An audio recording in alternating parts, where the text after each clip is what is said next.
Okay,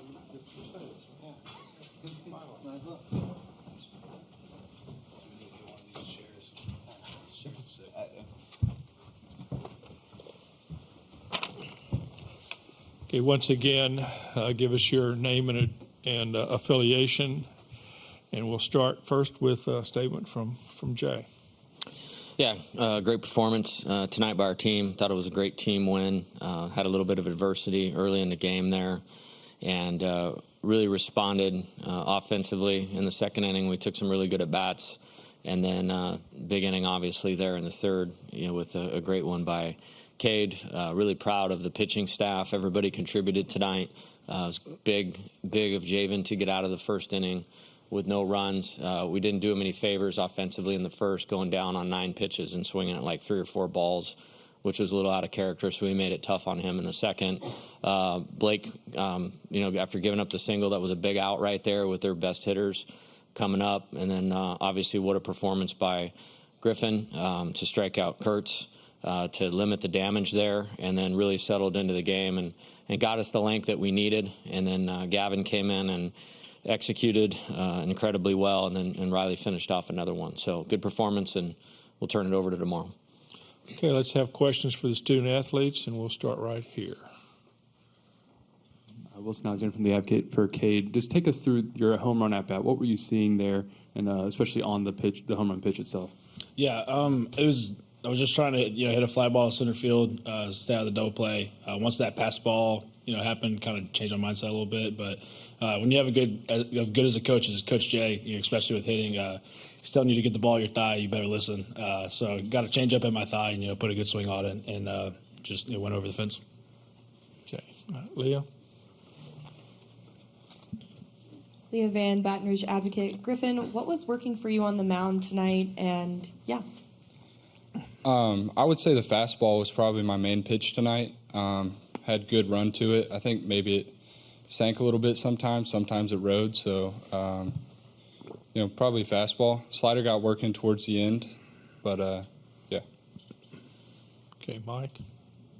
Michael Cobble, WBRZ TV in Baton Rouge. Cade, just how much has your past and everything you've kind of seen and gone through kind of made you ready for moments when they come up?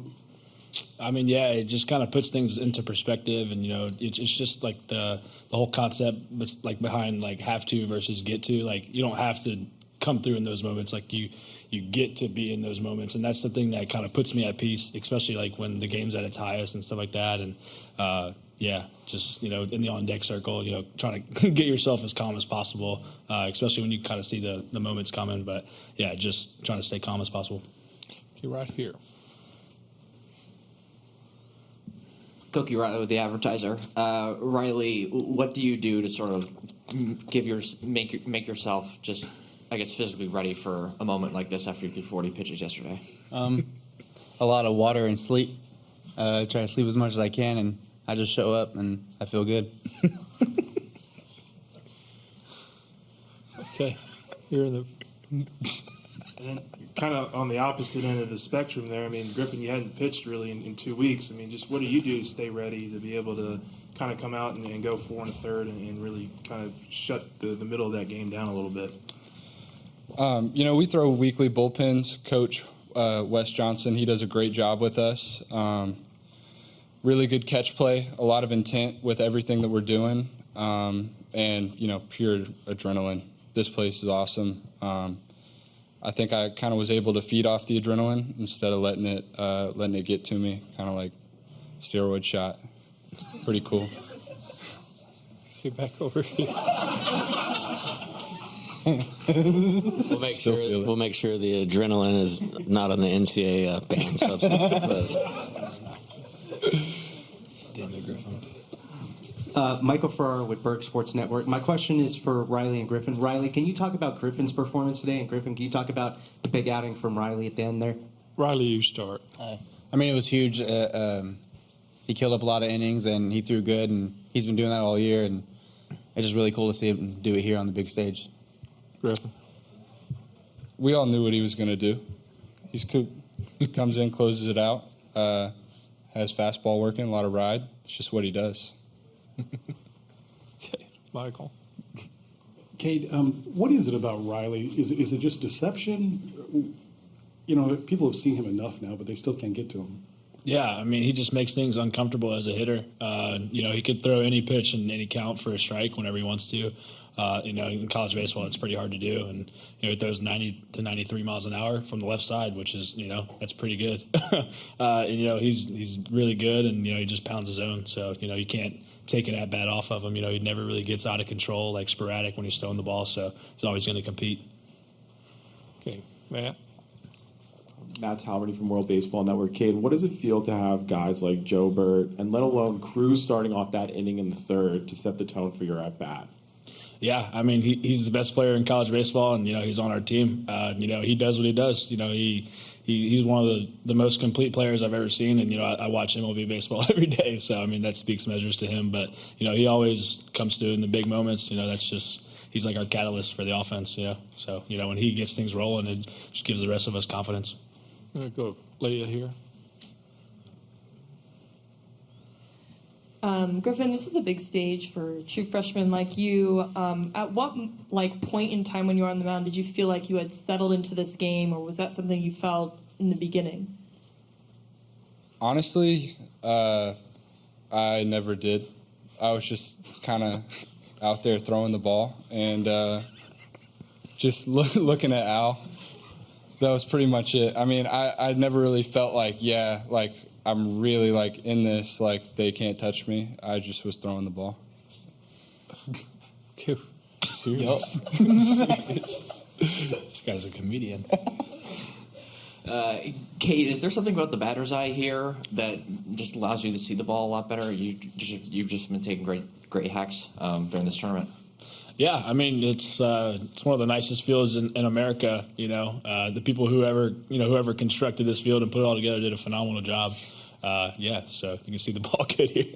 You know, they got bright lights and, you know, good batter's eye. Okay, we got here Aaron. Aaron Fitt, D1 Baseball for Riley and Griffin. There was a stretch kind of during the middle of the year where the bullpen, you know, obviously went through some struggles, been pretty well documented, but down the stretch, it's been dramatically better statistically, and especially here in Omaha. What do you guys think has been the biggest difference in the bullpen kind of gelling the way it has?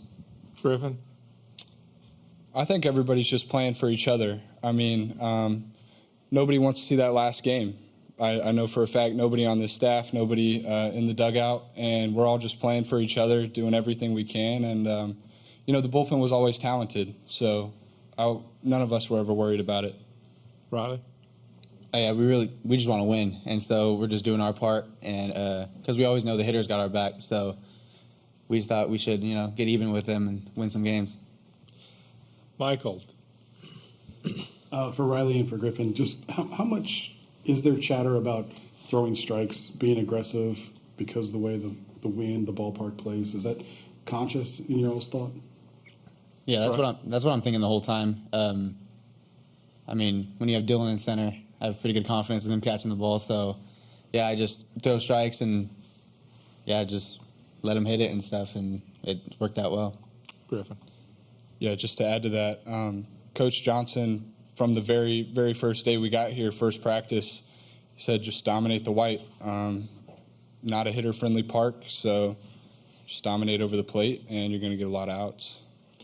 Okay, back here in the back, this will be our last question for the players. Jacques Doucet, WAP-TV in Baton Rouge. To all three of you guys, your thoughts on one game to win to go to the National Championship Series? I mean, yeah, it's another game. You know, we're not going to make it anything bigger than it is. It's the same game we've been playing since February.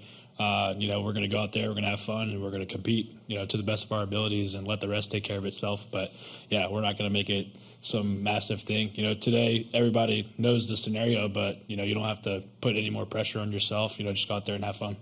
Riley? Yeah, basically he said we're just going to play one game at a time how we normally do. And, yeah, just do what we do. Griffin? Yeah, just one pitch at a time. We got guys like Dylan Cruz, Cade Beloso, Riley Cooper. So I think we're just going to play loose, have fun. Okay, man. Thank you. We'll see you tomorrow. Thank you. Can I take this? Not yet. Not yet. Leave it here. Leave it here. It's Bush.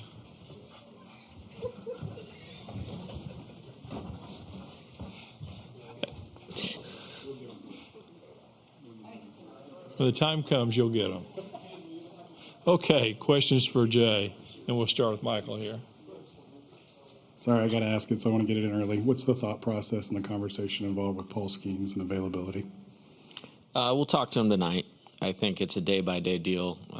We have a pretty thorough process that we go through with pitchers and their availability and testing and recovery and all of those types of things. So we still need to go through that tomorrow before we make any decision. Okay, Matt. Matt DeMarinis, Pipe Miller Review. I think if someone were to walk in here and not really know what's going on, they wouldn't know these guys are playing elimination games the last 2 days by just their attitudes. Does that permeate through the entire roster, and why do you think your guys are so loose despite the pressure? Yeah, I think, in the first meeting of the year, every year, one thing I tell them is 365 days a year, we're going to work on mindset. We expect to be here. We expect to be playing important baseball in June. And we play every game like we're playing important baseball in June. Like the Tuesday on March 22nd against McNeese is the playoff game to us. And the thought process behind that is if you do that all year long, then you can just stay in character when you get to the postseason. And that's something that I adopted early on in my career, and I think it's really benefited us in tournament play. Yeah, here. Coach, yesterday you told us that you didn't see Nate Ackenhausen as a Cinderella story, and now you have another guy step up and extend further than he has all season in Griffin Herring. What was working for him tonight? What made you believe that he could go as long as he did? Yeah, I thought he mixed well. I thought he threw all his pitches for strikes. I thought he had great composure. I think he plays older than his age, and I think throughout the season he's pitched in enough high leverage spots there's a few Fridays in a row. I want to say we brought him in after Paul to complete Friday, 3 weeks in a row for wins. I want to say it was Ole Miss, somebody else, Alabama, Kentucky maybe, and he did a great job there. So I thought he would play well or pitch well against their lineup, and he certainly did. Okay, back over here. Yeah, Jay, Glenn West, 247. Just, I guess, following up on that, I think your pitching ERA for the postseason is like right at a 2.0 or something like that. I mean, just what is it about this staff where it's just kind of flipped for them in these last 3 weeks that's allowed them to have so much success? Well, I have two thoughts on that. I think, number one, I don't think the season was as bad as people made it out to be. Like, look at our schedule. Like, just look back at who we've played. And then the Southeastern Conference is not friendly as far as the environments that these guys pitch in. Not from fan standpoint, but from the ball. They're small. I mean, I don't have any other way to say it. And you're going to give up some runs in league. And that's every staff in the SEC. So I think part of it was some of that. I think, the best coach that any player is ever going to have in their life is playing time and being through some of that. So when you look back at a couple of the speed bumps, I think about Auburn, and Mississippi State, we didn't want to waste those losses or failure. And I think we learned a lot of things, both as coaches. We've adjusted some of the preparation things. We've adjusted some of the usage, not just in how, what pitches they throw, but how we're using guys. And so I think it's just been a good team effort, and I think we got guys that are good. I think we've evaluated really good with this roster. We feel like we've learned it better as the season's gone along. And, another thought that we talk about early is like, let's play well enough to win games early in the season so you can be in the NCAA tournament, but let's figure out our best team as we go. Okay. Wilson. Wilson here with the Advocate. Cade Beloso is obviously he's got this great story, but he's also one of your best hitters. What is it about him that makes him capable of coming up in a moment like that? Yeah, I was kind of chuckling inside at one of the questions earlier about doing well here. I mean, I was just looked down. He has 15 home runs and a ton of RBIs. He's had a great season. I just think he worked really hard, which we've well documented. Worked really hard going into last season and then got hurt right before the opening day and missed last season. And then, doubled up on those efforts. And, I mean, literally changed his swing, improved his body a little bit, really honed in his approach, and he's got great hand-eye. I mean, he's one of those guys that feels like he was born to hit a line drive somewhere. I mean, it's just he has that kind of feel to him, and that's why he's sitting right where he is in that order, is because you trust him to come up with guys on base and give you a quality at bat, and that was a great one today. Get back over here, Michael. Coach, Michael Farrar with Berg Sports Network. Can you talk about how big the offense came up today in the third inning there? Yeah, I did not like the first inning, and again, we're talking about 3 future major leaguers that hit for us in the first inning. But first pitch out, and then I thought Tommy swung at a ball on strike 3, and I thought Trey swung at a ball on the 3-2. Now, Keener is really good and has deception like their whole staff does. And then we gave up 2, and again, part of that was the offense's fault for making Javen go out there that quickly after a tough first inning. Like, that's bad baseball. Then so we just gathered it up. It's like we'd actually talked about a scenario where if you lose your plan in the postseason, that this can get away from you and it's over, just like that. So we had already talked about what I saw happen in the first inning, and it's no, we have to get back in character. And they did immediately, against a really 2 really good pitchers tonight. And Sullivan's tough. He's really tough, and we didn't do anything really off of him, but I'm pretty pleased with how we tried to execute what we were trying to do off of him. Okay, Leah. This is the 3rd game in the College World Series that you've had Riley Cooper come out and pitch in relief. I mean, what gives you that trust in him, and, what does his recovery process look like? Yeah, I think when you're physical and bigger and stronger, I mean, he's one of the strongest guys, pound for pound on the team, you tend to recover better. And so that's part of what makes him him, is the stuff that shows up. But again, I've said this before, probably over the 2 weeks before we got here, it's not about spin rate right now. It's not about velocity. It's about pitch execution and winners. And he is a winner. And that's why I believe in him. Okay, we have one more question for Jay. And if anybody wants it, okay. See you tomorrow. Thank you. Thank you.